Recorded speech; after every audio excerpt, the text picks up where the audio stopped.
This is Gary Crevo-Cappage from No Civil War. I'm downtown here in beautiful Bakersfield, next to the Bakersfield sign, and Buck Owens Crystal Palace, the Nashville of California. So we're going to have some trucks come by here, so it'll be a little noisy. Here comes one right now. Why am I here today?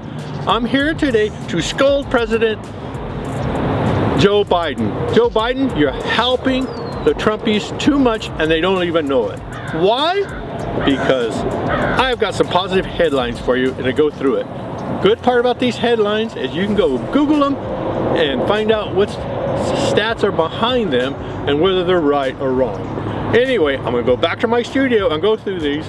And again, I gotta say, very bad Joe Biden, you are helping the Trumpies too much. Bye-bye, I'll see you in my studio. Hello again, this is Gary Crevo-Cappage and I am back home in my studio in downtown Bakersfield, of course, with the Green Frog, Howdy Folks sign and the Guthrie sign.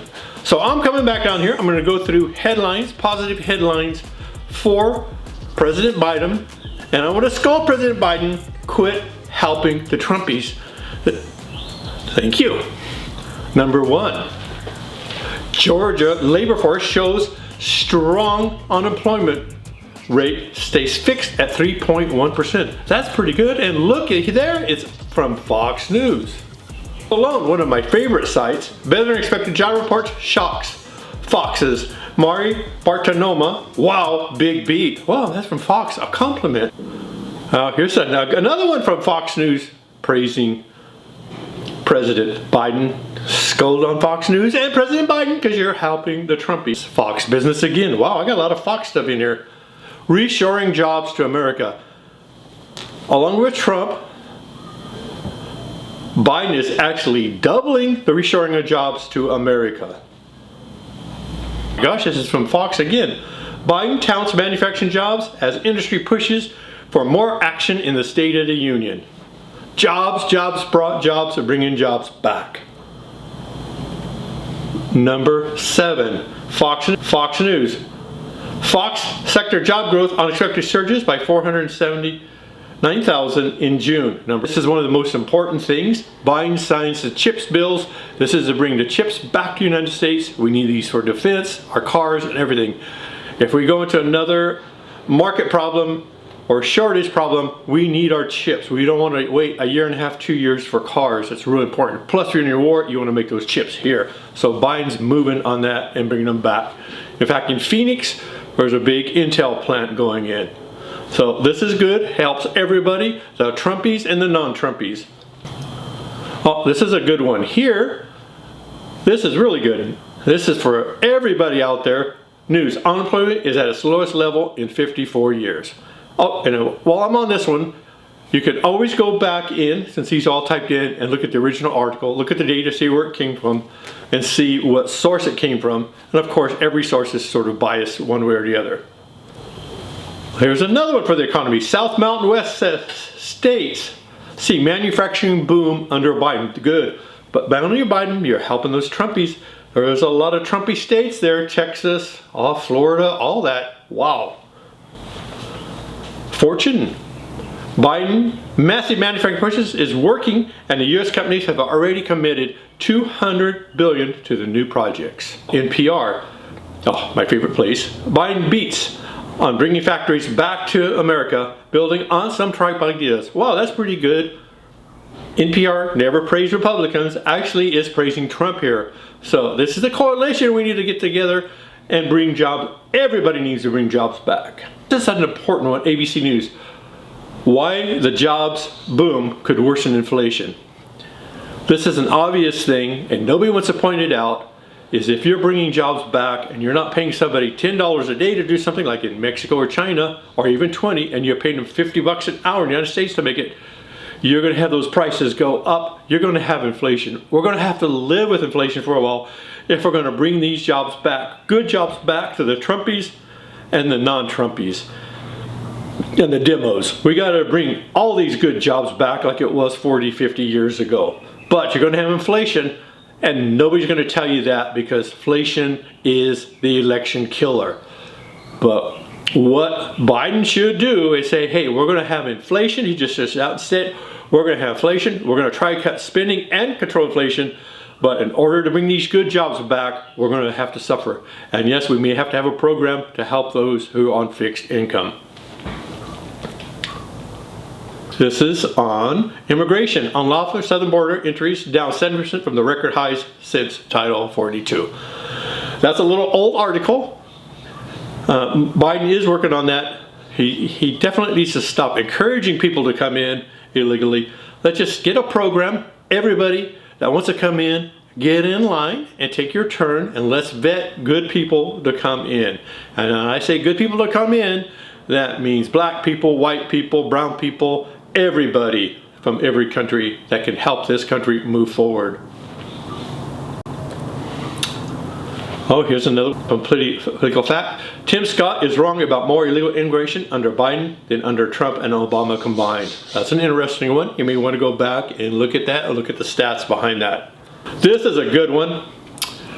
Biden, you're helping those Trumpies again out there. There's a lot of senior Trumpies.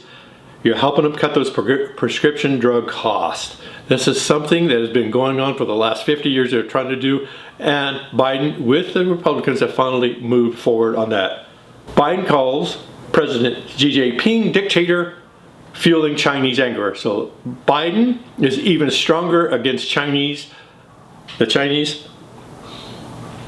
Communist Party, but he still will work with them if they work with us and not try to take us down and take us over.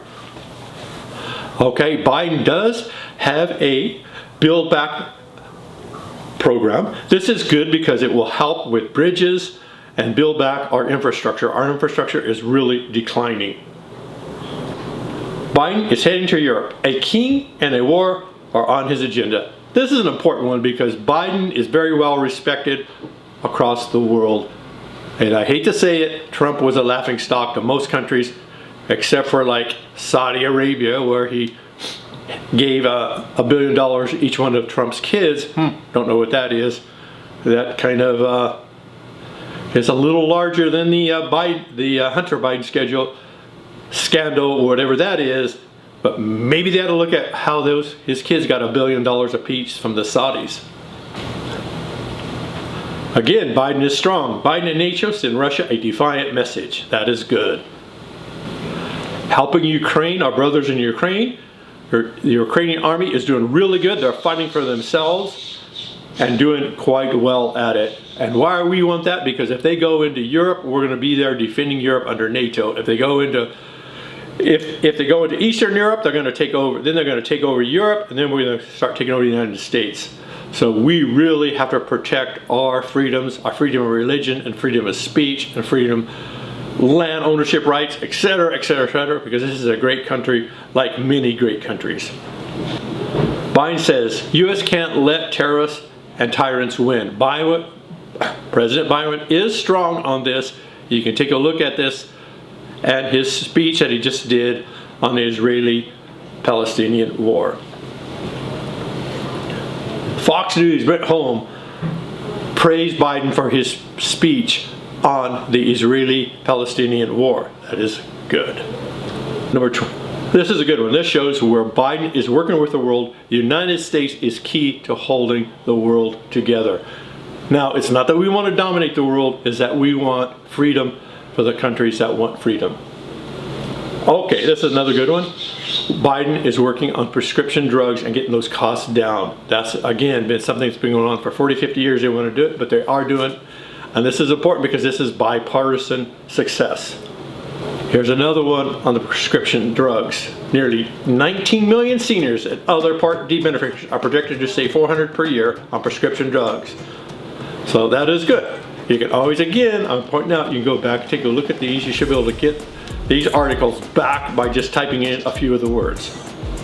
He's strengthening the supply chain for cancer drugs. This has been a problem for babies, teenagers, kids, adults, elderly getting their cancer drugs, and they are working on that. Okay, here is again inflation, where they are getting control. It's a little silly one. What happened to the price of eggs? The price of eggs are back down. And again, I want to point out is that if we're bringing these jobs back and we want good jobs in the United States and we want the supply chain to be stable and we don't want to be feeding the Communist Party in China, we're going to have inflation to bring us back to probably the 70s and 80s for wages for everybody. This is one of the latest ones. US GDP grew at 4.9% annual pace in the third quarter, better than expected. Yes, we have inflation, but yes, we also have a good economy running. So this is an adjustment that's being made to bring these good jobs back. If you want to tell Trump or you want to tell Biden you don't want any inflation, well, let's just ship all our jobs overseas. And I don't know what we're going to be doing here, but it just makes politics here worse. Thank you. This is a long one. This is pretty interesting. This is from FactCheck.org, or this is a good one to look at. For example, jobs are up 13 million. Employment is down 3.6 million. Job openings up 37%. So we can go on and on. Take a look at this slide. That's an important slide. You can go back in the history and take a look at it too. And thank you very much from downtown Bakersfield. Hasta luego. Bye bye.